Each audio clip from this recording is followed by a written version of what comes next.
Good Tuesday morning, everyone. Welcome back to Weather on the Go, all your weather coverage. We got lots to track here in the video today. We're tracking a full-on blizzard across the northern plains and also an ice storm as well.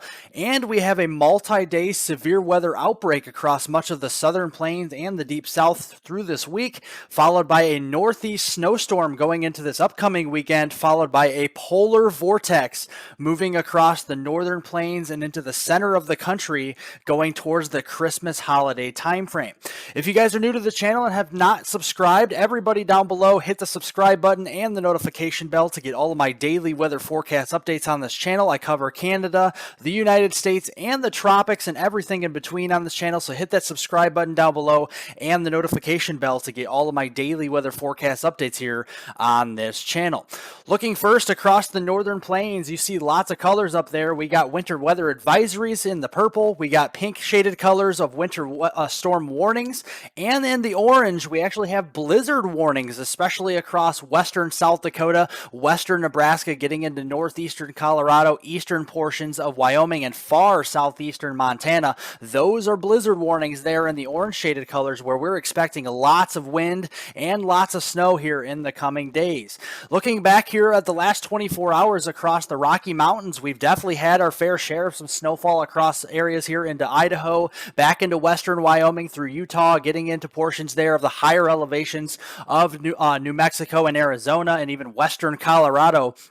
And there's a lot more snowfall here coming across portions of the northern plains and upper Midwest. So there is more to that across these areas. So we have lots of snowfall moving in across the Dakotas, into western Nebraska, eastern portions of Wyoming, into eastern Montana, going through the day today, with that cold air wrapping around that low pressure system that's centered across central Nebraska. We're going to see some heavy snowfall across these areas. We got temperatures rising into the upper 20s and low 30s out there, supporting that snowfall here, even some teens for high temperatures across eastern Montana, getting down into Wyoming. They're supporting some of that fluffier type of snow on the system's backside. And then the overnight low temperatures going into your Wednesday morning, we can see lows dropping back into the mid-20s across the Dakotas, and even the single digits back here into eastern Montana and eastern Wyoming as well. So that will be a lot of cold air to have that snowpack stick around for the next several days. Looking here at this afternoon, we got those heavier snow bands breaking out across the Dakotas, getting into western Minnesota, and then all the way back here into the north central Rockies. We're going to be rocking and rolling with those snowfall bands across these areas, especially here into western Nebraska and South Dakota. We could be having some 1, 2, even 3-inch per hour snowfall rates not out of the question going through the afternoon. That will continue to lift its way up to the northeast across portions of northern Minnesota, even northern Wisconsin as well, going into the overnight hours. And then we have that lingering snowfall here with those bands of snowfall on the backside going into the overnight hours into Wednesday morning. And then throughout the day on Wednesday, we'll see those snowfall amounts here adding up a little bit more as well across the Dakotas, with some lingering snow showers throughout the day on Wednesday. So looking at those snowfall amounts out there, very healthy snowfall across these areas, especially into the Dakotas, getting back into western Nebraska, eastern Montana, eastern Wyoming, and northeast Colorado. The bullseye for the heaviest snowfall looks to be across southwestern South Dakota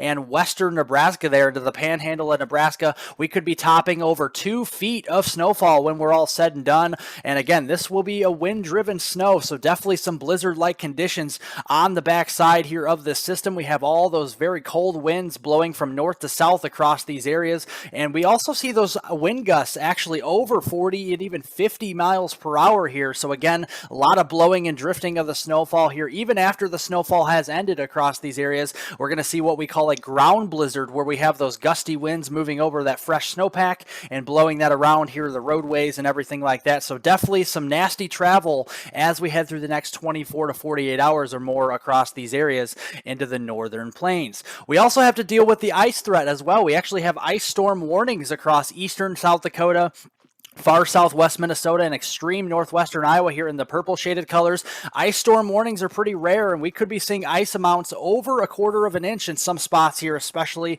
into eastern South Dakota, southwestern Minnesota, and far northwestern Iowa. So definitely have to watch that if you live in those locations. Again, 1/4 of an inch or more of ice is likely through the next 24 to 48 hours across these areas. So again, if you have to travel, take it easy on the roads out there. And again, leave plenty of distance between you and the car in front of you here if you are traveling across these areas. Then on the severe weather side of things, we have a multi-day severe weather outbreak across the deep south. Today, we actually have an enhanced risk, a level 3 of 5 of severe weather across far east Texas, Louisiana, getting into southwestern Mississippi here with a larger slight risk and then a marginal risk extending a little bit farther back to the west here during the morning hours today across the Dallas-Fort Worth Metroplex, southeastern portions there of Oklahoma, and even into southern Arkansas as well.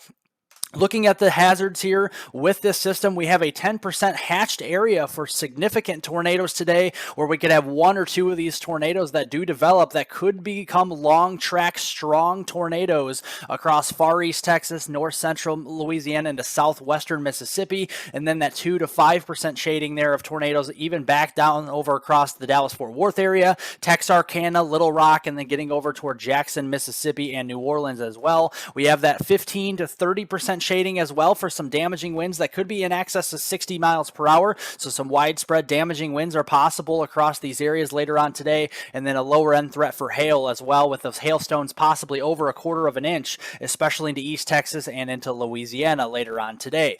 The reason for this, we got a lot of warm air advecting northward here from the Gulf of Mexico up across the deep south. We have temperatures rising into the 60s and 70s out here. Dew points as well rising into the 60s and even close to 70 degrees across East Texas, Louisiana, southern Arkansas, and getting into Mississippi. So plenty of fuel for these storms to develop here as we head through the next several hours here, going through the day on Tuesday today. And we have a strong mid-level jet punching in from the west-southwest as well here. And looking at, these values up to around 60, 70, 80 knots on the mid-level jet. We have a very strong low-level jet here from the south-southwest. So you have the mid-level jet coming in from the west-southwest, but the low-level jet from the south-southwest, creating that difference in direction with height and also speed shear as well. So we definitely could be seeing some very strong tornadoes potentially later on today, especially if we can get some discrete supercells ahead of the main line. And you can see here, using the updraft helicity, this is how far some of these long track storms could go. And again, down here into Louisiana, Mississippi, southern Arkansas, you can see some of these helicity values going for a long distance, which means some of these supercells that could develop could be long track strong tornado producers later on today. So let's track this here. We got a squall line of storms across western Arkansas, far eastern Oklahoma, getting into northeast Texas going through the afternoon today. Any one of these storms could become severe with damaging winds, large hail, and isolated tornadoes here. And we also have to watch the leading edge of this line as well. Any individual supercells that develop ahead of the main line would be the ones to produce those long track strong tornadoes. That will spread its way to the east into the evening hours and into the overnight hours. Here it's still maintaining a squall line across western Tennessee, Mississippi, getting into the Jackson, Mississippi area, and then back across central and southern Louisiana here. And that will translate here into your Wednesday morning. Looking as well, we have lots of heavy rainfall on the way across these areas. In the red shaded colors, we could see rainfall amounts between 2 and 4 inches here into northwestern Alabama, through central Mississippi, and this southern Louisiana here. And that's why the Weather Prediction Center has actually hoisted a slight risk, a 10 to 20% chance for scattered flash flooding events across Mississippi, southern Arkansas, getting through Louisiana, and far east Texas, even that marginal risk that extends all the way up here into the southern edge of Illinois, into western Kentucky and western Tennessee. So we'll continue to watch that as well. Then going into the day tomorrow, that continues farther to the east, another day with a potential outbreak for severe weather on Wednesday. The Storm Prediction Center has actually upgraded parts of southern Mississippi, eastern portions there of Louisiana, and to southwestern Alabama to a level 3 of 5, and enhanced risk on Wednesday as well. We also have that 10% hatched area for significant long track tornadoes across Mississippi, especially southern Mississippi, southwestern Alabama, into southeastern Louisiana here going through the day on Wednesday. We have that 30% shading here for some damaging winds over 60 miles per hour, and then a lower end threat for hail across those areas. So let's track this here going through the morning and afternoon on Wednesday. Again, that squall line will continue to progress its way off to the east through the day, and then getting into the evening hours here, these could be strong wind producing storms across Alabama, across Mississippi, getting into the northwest Florida panhandle here. And along this the leading edge of these storms, we could have QLCS tornadoes here And one or two of those storms could be strong enough to produce a long track, strong tornado across some of these areas. That'll sweep its way across the southeast, getting in toward the Atlanta metro area, into North Florida, and even southern Georgia, as well as we head into the overnight hours and into Thursday morning. Again, lots of heavy rain going through the day on Wednesday. Widespread rainfall amounts between 2 and 4 inches across much of Alabama, getting through Mississippi, southern Louisiana here, and then all the way up toward the Atlanta metro area into middle Tennessee. We could be talking about widespread 2 to 4 inch rainfall amounts.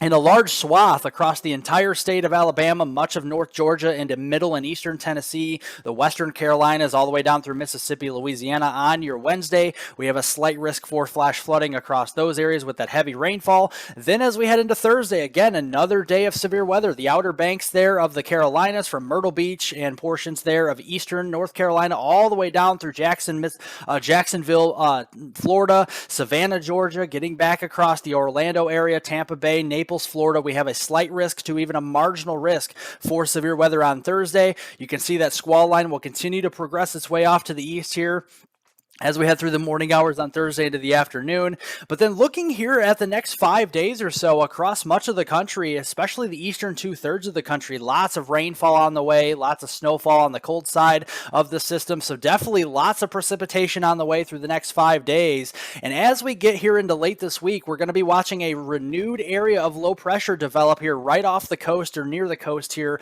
of the Northeast, a 996 millibar low developing there. And with all this cold air starting to advance farther to the south on the backside of this system, we're going to have plenty of cold air across New England to produce some snowfall across those areas. We got a very active subtropical jet here across the southern and southeastern United States, and right on the nose of that mid-level jet, we're going to be talking about a low pressure system here bringing in all that cold air with some snowfall across the Northeast. So looking here into the day on Thursday, we'll get going here with some wintry mix of precipitation with that rain, sleet, freezing rain, and snow across much of Pennsylvania, and then all rain farther south into Virginia, into Maryland, and portions of southern New Jersey. Heavier snows across interior New England, getting up into upstate New York, Vermont, New Hampshire.